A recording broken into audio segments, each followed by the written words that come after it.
Hi, hi, guys. I love this topic. This is a great topic. And,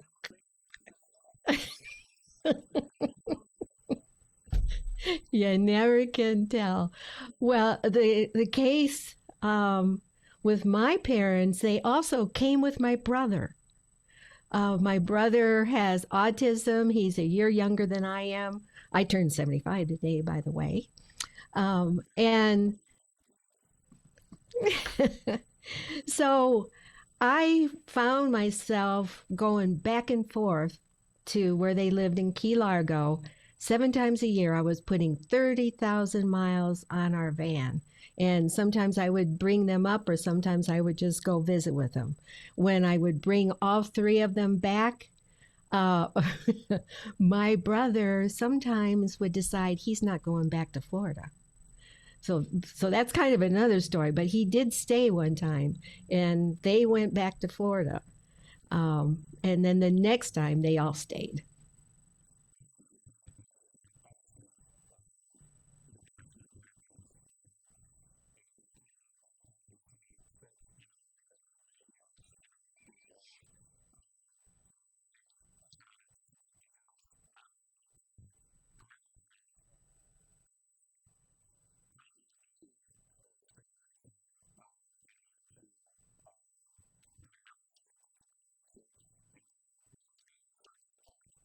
Yes.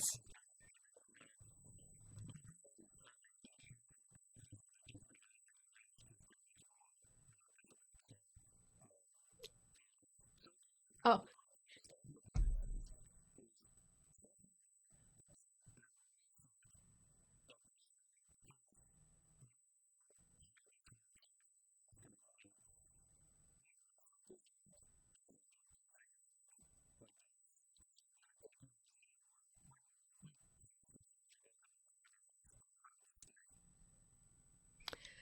oh, for sure. I think it all centered around my dad. World War II vet, landed on Omaha Beach, Normandy on his 19th birthday, D Day, and so independent, as were his three brothers, who were also very independent and saw action.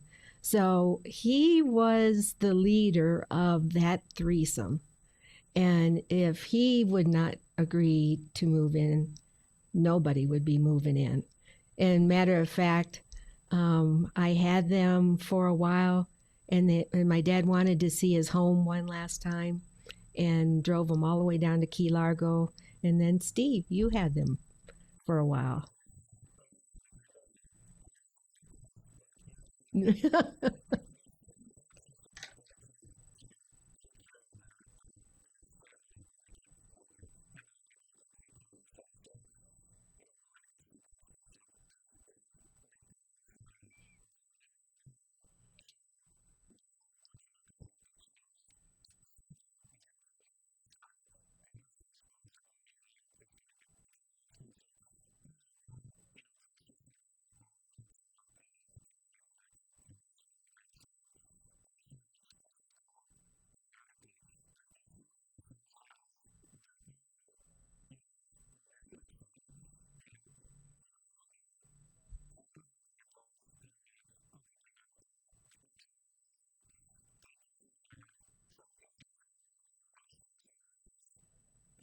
Mm.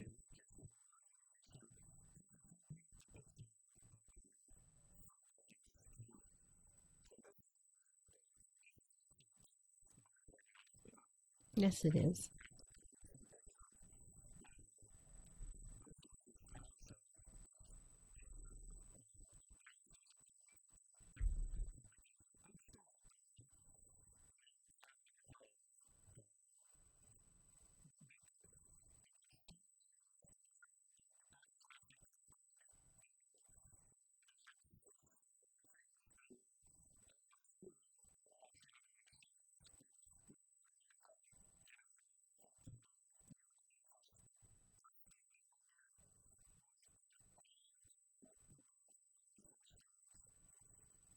Mm.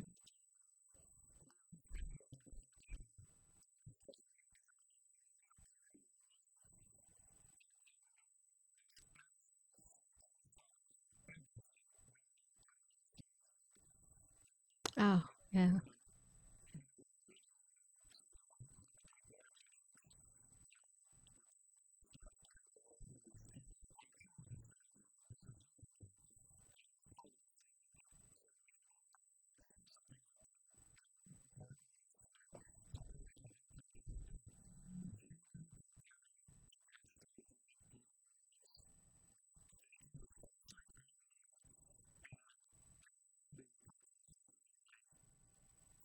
And lied.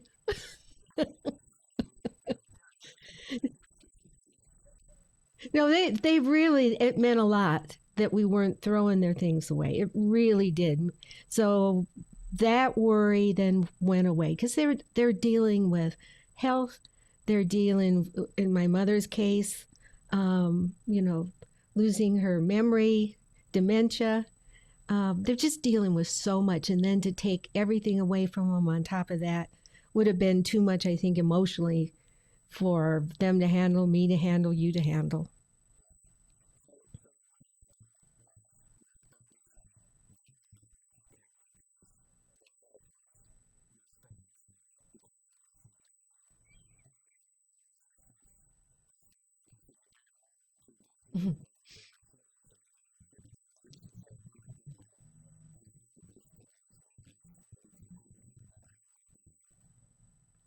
Well, I think they knew that I cared a lot about their emotional needs, and that if it didn't work out, then we would try something different.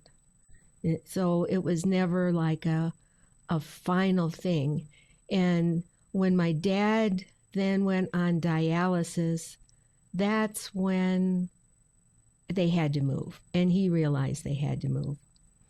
And he couldn't take himself to dialysis. And then we switched over to home dialysis. So it just evolved where it was obvious to everybody. And it was obvious how hard I was trying and how hard Steve was trying to do what was best for them.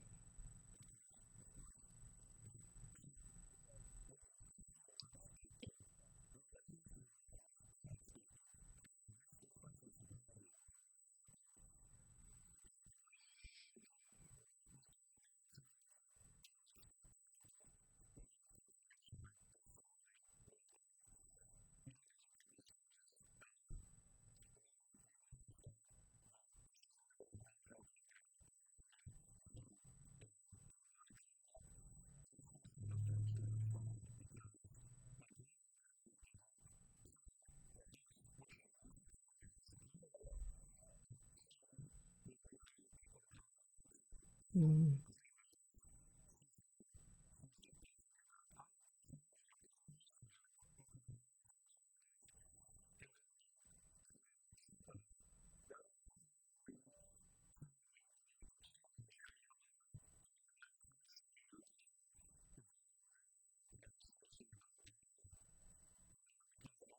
Mm.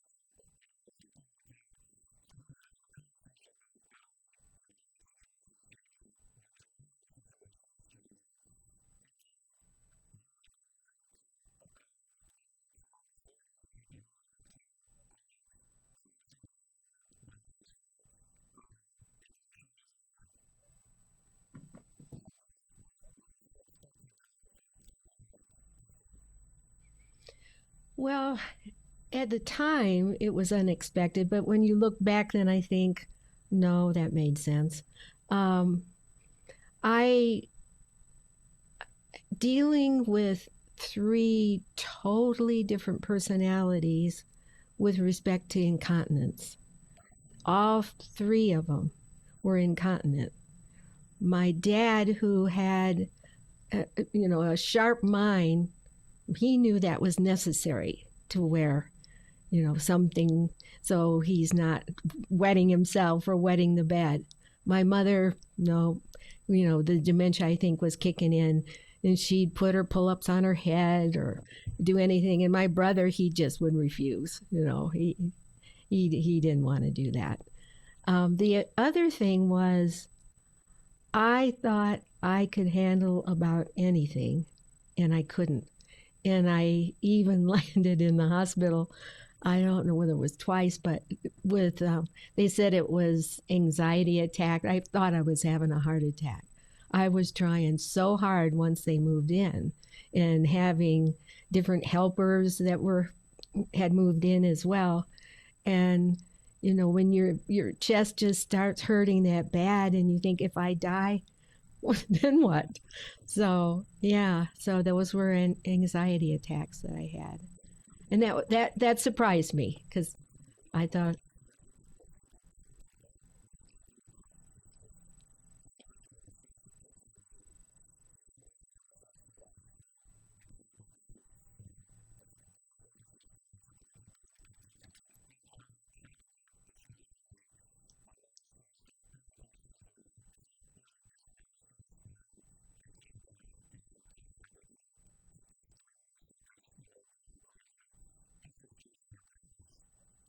mm,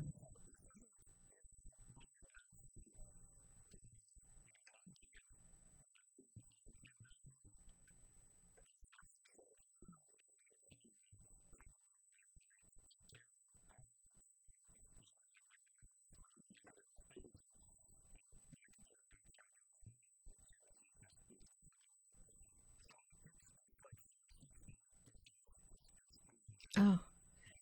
One thing though to be said about where your dad did help. Um, my father, when we would take him to dialysis, trying to get him into the van and out of the van and into the wheelchair was often more than what I could handle.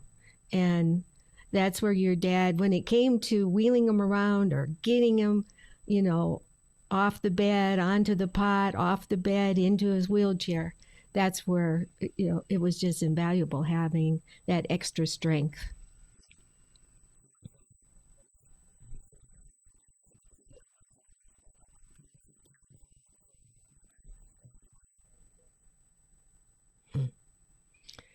I don't think I thought about how difficult this is. I thought, here it is, and I have to do it. And you don't think about that. I mean, I knew it was difficult, but I didn't dwell on that. And I even said, no, my dad, one time when I'm just cleaning him up, he said, why are you doing that? Why are you taking care of us like this? And I said, well, you're my parents. I love you. I said, and you do the same thing. And we had this conversation probably two or three times over a week. And then finally he said, oh, and I said, well, you do this for me? And he said, no, I wouldn't. And I think he wouldn't. He just saw what it was doing.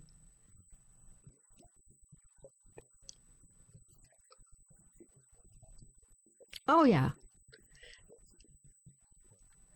it strengthened it with my dad. Um, my brother, he always goes. He changes who he likes and depends on the best. So it depends on if he's getting enough attention. He can turn on you in a dime and go with somebody else that's paying more attention. So it was about the same with him. And then my mom, I just felt so sorry when she would say, I don't know where my mind went. I can't think. And but when she wasn't in that mode, her essence was the same. I mean, she couldn't remember things, but so darn witty and so upbeat and throwing kisses. And eventually, uh, my dad passed away, and I had to put my brother into a group home system, which was great. I would go volunteer. And my mom, she was in a private pay um, skilled nursing setting. And she adjusted to that so well that, I mean, and before my brother went into the group home, I asked if he could also live there. Boy, did they regret saying yes to that. But he was able to live there. It was private pay, and they had rooms next to each other. And he would get so mad at my mom because she's just happy. She's waving at the other men, throwing kisses. She was the Valentine queen. You know, the first February she was there. They would make sure that she could get up and dance with the other. And my brother would say, "That's not my dad. She shouldn't do that." It was just it was really interesting to see. I mean, it made me feel good how well she adapted.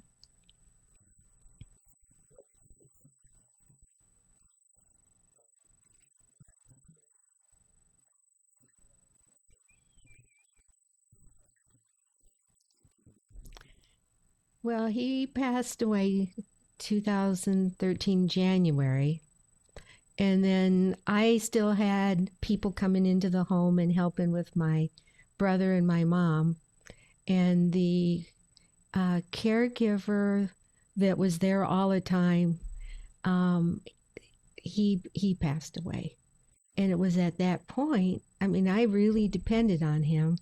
And he was just the neatest guy. I mean, my dad loved him, my mother loved him, my brother hated him, of course. Um, but when he passed away and I had nobody at home, and I'm still working full time in the engineering company, and that I just knew that I would die if I had to find another caregiver to bring in the house, train them, and continue this. So that at that point I did take care of myself. Yeah. Oh no.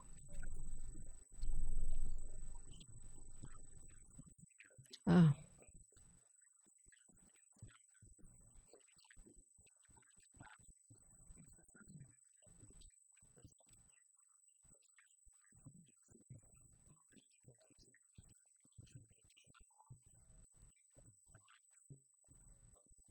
the staircase. You know. Yeah.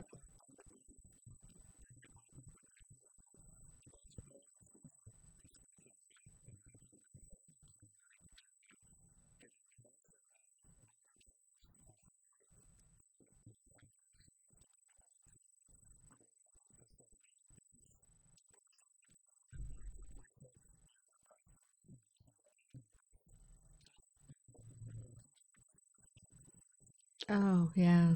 That's a good one.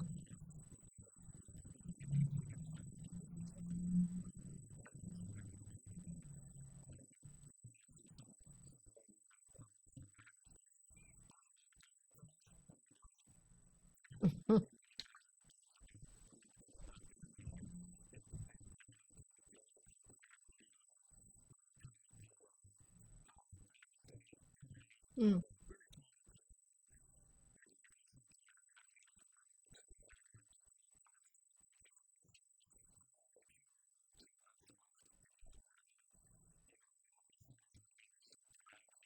Mm.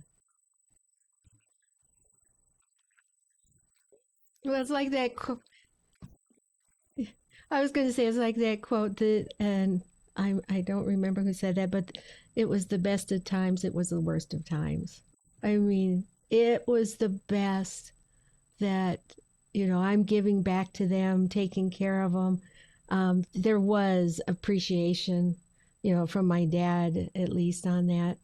And then the worst of times is, oh my gosh, like you said, in the next segment, we'll talk about financing the whole thing, but the emotional and the stress. Yeah.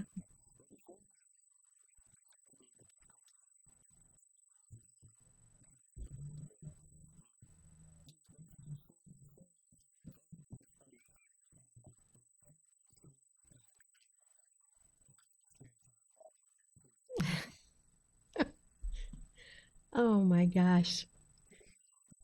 Oh my God.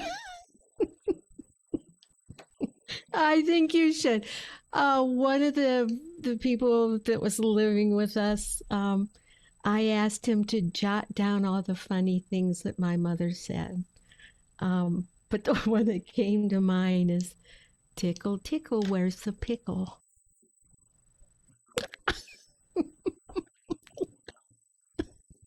Oh boy.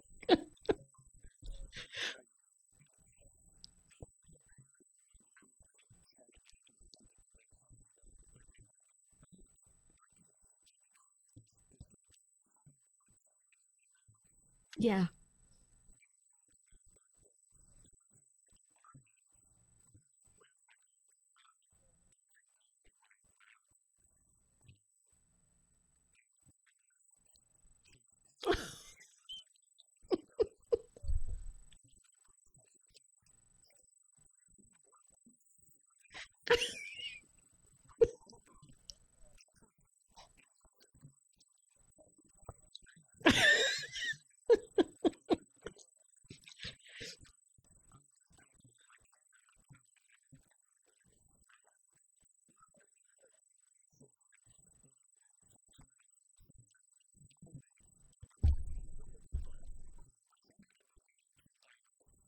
Oh,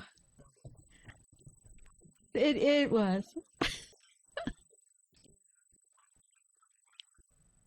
Yeah. It was great.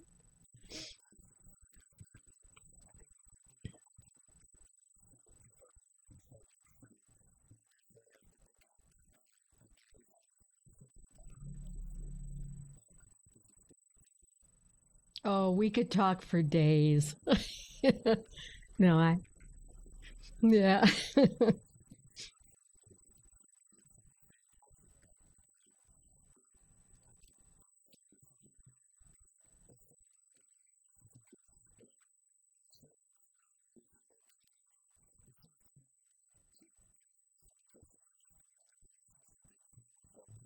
Mm,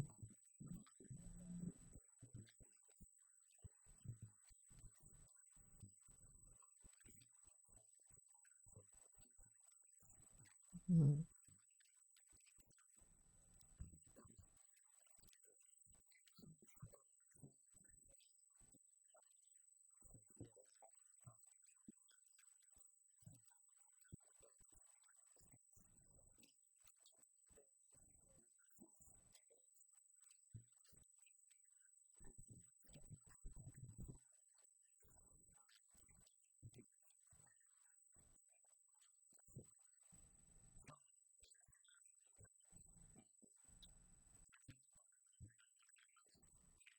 mm, mhm.